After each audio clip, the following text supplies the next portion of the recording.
ओंकार बिंदु संयुक्तं नित्यं ध्यायन्ति योगिनः कामदैव मोक्षदैव च ओंकाराय नमो नमः। नमस्कार। મંચ પર બિરાજમાન સર્વે મહાનુભાવો અને હોલમાં બિરાજેલા સર્વે આપ્તજનોને મારા વંદન। અહીં ઉપસ્થિત સર્વેજનો મારા માટે એક મોટી સમાન છે અને આ કાર્યક્રમ આપણા સૌને જોડનાર એક દોર કે કડી છે અને આ બંનેના સંગમથી આ મોતીડાની માળા બની છે।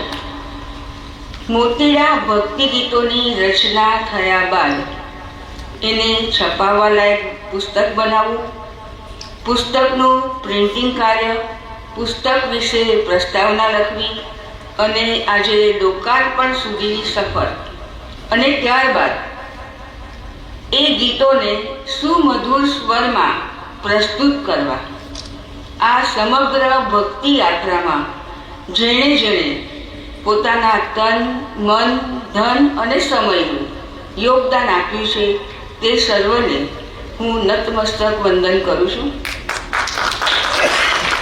આ પુસ્તકની અંદરની રચનાઓનું સર્જન કયા સંજોગોમાં થયું તેની તમામ કથની અને ઘટનાઓ આ પુસ્તકમાં સર્જનની અનુભૂતિમાં વિગતે લખેલ છે, એટલે અહીં હમણાં એનું પુનરાવર્તન નહીં કરું, પણ આ પુસ્તકના ગીતોમાં મારા જે મનોભાવોને વ્યક્ત કરતી, મારા હૃદયને સ્પર્શતી રચના જે કવિ શ્રી રતુભાઈ દેસાઈની છે અને મને ખૂબ પ્રિય છે, જે અત્યારે રજૂ કરું છું। ગવાશે એટલું ગઈશ, નહીં તો પછી એનું પઠન કરીશ। સતીનભાઈ સાહેબ હોય ને અહીંયા પરવેશ, એટલે કંઈ ગઝલો જ ગાવાનું મન થઈ જ જાય। કિનારે કિનારે યુગોથી ભર્યો છું, હવે આજ દરિયાથી દોસ્તી કરી લઉં। કિનારાએ આવી પહોંચ્યો હવે હું, કિનારાની ભૂમિને ચૂમી જરી લઉં। કિનારે કિનારે યુગોથી ફર્યો છું, પરિવાર મારો મને નોત રેજો, કિનારાને છેલ્લી સલામો ભરી લઉં।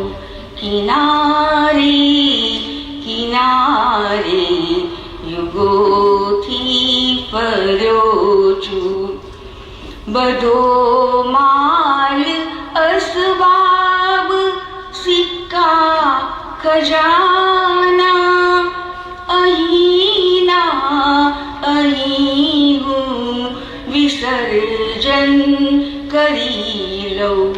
કિનારે કિનારે યુગોથી ફર્યો છું, ચલો ના ખુદાના હંકારો હાવા, કિનારાથી આજે કિનારો કરી લઉં।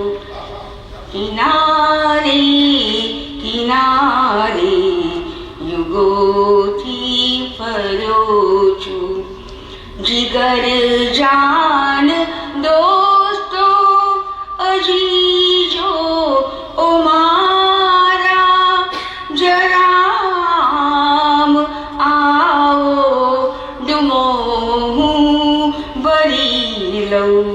કિનારે કિનારે યુગોથી ફર્યો છું.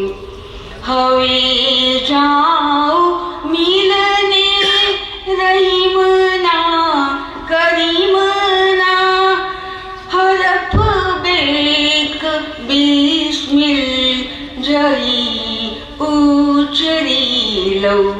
કિનારે કિનારે યુગોથી ફર્યો છું. સપાટીની નીચે સમંદરની અંદર નયન બંધ બીડી શયન હું કરી લઉં. કિનારે કિનારે યુગોથી ફર્યો છું. ફરી કાલ બીજે કિનારે જવાના, નવા કોઈ બંદર ખયાલે ભરી લઉં. કિનારે કિનારે યુગોથી ફર્યો છું. નવા સડ સિકંદર, નવા નીર લંગર, નવી તે હવામાં ધજા પર ફરી લઉં.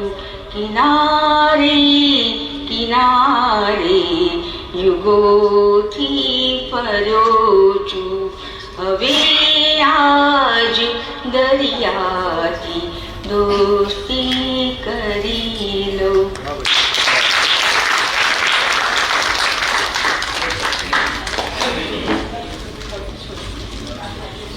ગ્રંથ ગોષ્ઠીની સભા હોય કે સત્યેશ્વર મહાત્મા ગાંધી ફાઉન્ડેશનનો કાર્યક્રમ હોય, ત્રિવેણીબેન પ્રાર્થના રજૂ કરતા પણ આટલી સરસ ગઝલ, એક તો ગઝલનું સિલેક્શન ખૂબ અર્થસભર ગઝલ કે જે શબ્દોમાં બધું જ કહી દે છે, અને આટલી સુંદર એમની અભિવ્યક્તિ ખૂબ મધુર કંઠે તેમને ગાયું. મને લાગે છે કે સર્જકની અભિવ્યક્તિમાં બધું જ આવી ગયું. ત્રિવેણીબેન કંઈ બાકી નહીં. ખૂબ ખૂબ આભાર ત્રિવેણીબેન આપનો. કાર્યક્રમ આપણે શરૂઆતમાં કહ્યું હતું 2 ભાગમાં છે, એમ અહીંયા આપણે પહેલો ભાગ પૂરો કરીએ છીએ. મંચસ્થ મહાનુભાવોને ઉપર બેસવું હોય તો ઉપર બેસવા માટે પણ વિનંતી છે.